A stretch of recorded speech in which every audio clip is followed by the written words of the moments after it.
जे काही प्रश्न आणि जे काही आम्ही आज पाहिलं आणि आम्ही डोळ्यांनी पाहिलं सगळ्या गोष्टी, ज्या नरेंद्र मोदीच्या सभेला लोक जमत नव्हते, शिवाजी पार्कच्या सभेचं तर चित्र आपण पाहिलंच होतं.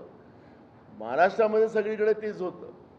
देवेंद्र फडणवीसाला लोक जमत नव्हती, तुमच्या एकनाथ शिंदेला लोक जमत नव्हती, अजित पवारला लोक जमत नव्हती, आमच्या सभेला लोक जमायची. पण जे झालं आता त्याला काही आम्हाला आता त्याच्यावरचं हे करायचं नाही. पण हे चिंतनाचा विषय आहे.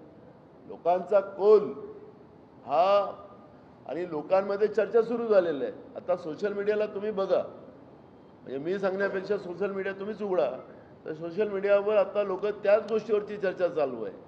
विजयाची चर्चा नाही आहे. सोशल मीडियावर हे कसं झालं याच्यावरची चर्चा सुरू झालेली आहे. त्याच्यामुळे लोकांमधला हा संभ्रम आहे आणि म्हणून तीच भूमिका आदरणीय चनितला साहेबांनी मांडलेली आहे. आम्ही आमचं या EVM मशीनबद्दलचा एक शब्द पण आम्हाला बोलायचा नाही आहे. पण हे झालं काय याच्यावरचं निश्चितपणे शोध घेणं ही काळाची गरज आहे आणि त्या पद्धतीचं पाऊल काँग्रेस पक्ष उचलेल.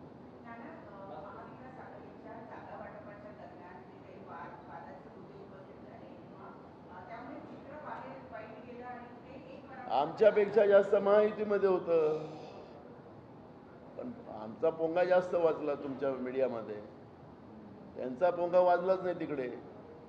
असो, काही असो, जे झालं ते झालं, पण आमच्यापेक्षा जास्त तिकडे त्रास होता.